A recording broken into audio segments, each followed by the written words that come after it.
Hi, good evening. My name is John Poole, and due to the recommendation of the principal, I am applying for the teacher lead position.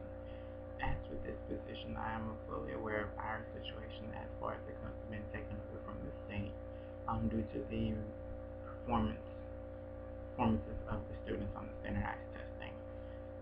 For our presentation, I have attached a PowerPoint just so we can follow through with it with some additional information that we can have in reference to as going one-on-one. Starting off, I do want to say thank you for allowing me the opportunity to apply for this position. I understand the power and the magnitude that a position of this nature holds, and I am extremely gratified to actually be able to even apply for a position like this. Starting off with my philosophy of education, I believe that education is something that is pivotal and is key for any position, any career out there. So a philosophy was able to, it has to encompass a lot of different things. I fully believe that the philosophy should consist of doing what we can as teachers to fully instruct, encourage, protect, and provide for each student. Using every available resources that are given just so the student can be the best that they can be, and helping them fully believe that they can be the best that they can be. This philosophy encompasses a number of different items and avenues who I really believe that teachers do not fully use every resource they have due to the mentality that, oh, we can't use a parent, or we can't use technology, or certain things are taboo. However, anything that helps get a child to realize their full potential, to me, is what we need to bring into the classroom. My idea of a successful classroom management plan would be anyone where the teacher is in full control and they are the ambassadors of the education, whichever subject that may be, from English, economics, history, math, chemistry, science, anything, arts, music included. The teacher should be that person that's the go-between whether the child has a question or to start off a new lesson plan. Many times the teacher will give what we consider to be busy work in order because they're not prepared for a lesson or they need an easy day. Well, unfortunately, there are no easy days for a teacher. We are held with the utmost respect, and we have a big job to do and big shoes to fill. As referencing my classroom management plan, I have attached in the PowerPoint a set of rules that I live by. And some of the rules are unorthodox, but that's what I believe is what's necessary because, as with teaching, we have become a little bit robotic in our mechanisms and what we decide to do in the classroom.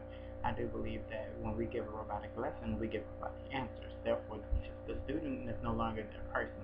As with you wanting a teacher lead, you don't want someone who is going to be that programmable person. You want someone with brand new ideas, with a new vision, with a new methods to bring back what we used to have. I believe that as far as the classroom management goes, implementing a new method of teaching goes along with that. The teaching design that I personally believe by is the backwards design, which basically, in comparison to traditional methods, you start off with your goal at the end, and then you follow through with an assessment, then you follow through with your objective.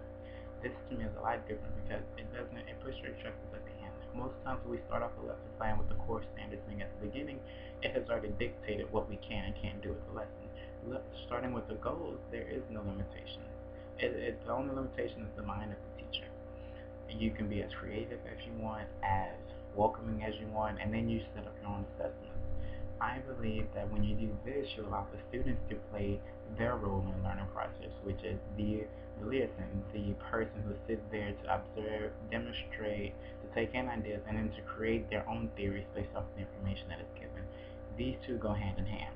Now, in reference to an inclusive professional learning community, I believe that all teachers should be unified as one, and that includes the parents because when the teachers are not aware, the parents, the teachers are not there. I'm sorry, the parents are the only people. The parents are the student teachers until we get to them. A lot of students and parents and teachers are not on one accord, and therefore we get the disarray that we have. I believe that by putting in a person who believes that if we all are one, we can get a greater goal accomplished, we can see things start to change. As far as my classrooms and the way that I go about it, we believe in being as open as possible. I don't believe that a student should be able to not be themselves in a classroom.